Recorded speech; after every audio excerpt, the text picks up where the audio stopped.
ଆଜିର କବିତା ମନର ମୂର୍ଚ୍ଛନା। ମନ ନୁହେଁ ବିବେକ ହିଁ ସତ୍ୟ, ତାହେଲେ ମନକୁ ରଚିଲ କିଆ? ମନଟା କୋମଳ ନିଷ୍ପାପ, ହଁ ଟିକେ ପିଲାଳିଆ, କିନ୍ତୁ ତା ବୋଲି ମନ କ'ଣ ମିଛ ଆଉ ଅବାଟିଆ ବୋଲି ତା ପରିଚୟ? ମଣିଷର ଅକୁହା ଅନ୍ଧାରୀ ସ୍ୱପ୍ନ ସବୁ ମନର ବୁକୁରେ ଖୋଜି ପାଆନ୍ତି ପ୍ରଶ୍ୱାସ। ପୁଣି ସେଇଠି ଚଉତା ହେଇ ଥାକମରା ହୁଅନ୍ତି ଆଉ ଫେରିଆସେ ବିବେକୀ ମଣିଷ, ଯାହାର ନାଁ କାଢ଼େ ବାସ୍ତବ। ମନ କ'ଣ ଜୀବନକୁ ରଚି ଦେଇପାରେ ନା? କେବେ କ'ଣ ବଞ୍ଚିବାର ସଂଜ୍ଞା ସାଜିପାରେ ନା?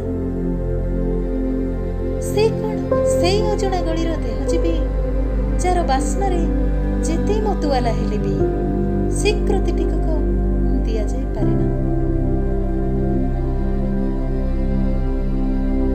ମଣିଷ ଚଢ଼େ ଜୀବନର ସିଡ଼ି ମନ ମନକୁ ବାଦ ଦେଇ, ବିବେକର ଛାଟରେ ସାଉଁଟି ଚାଲେ କୃତି।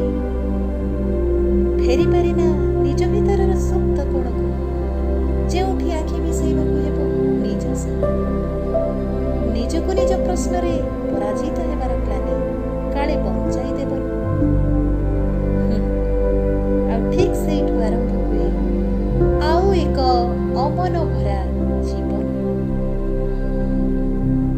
ଘାଇଲା ଗୁମୁରା ମନଟା କିନ୍ତୁ ଖୋଜି ହେଉଥାଏ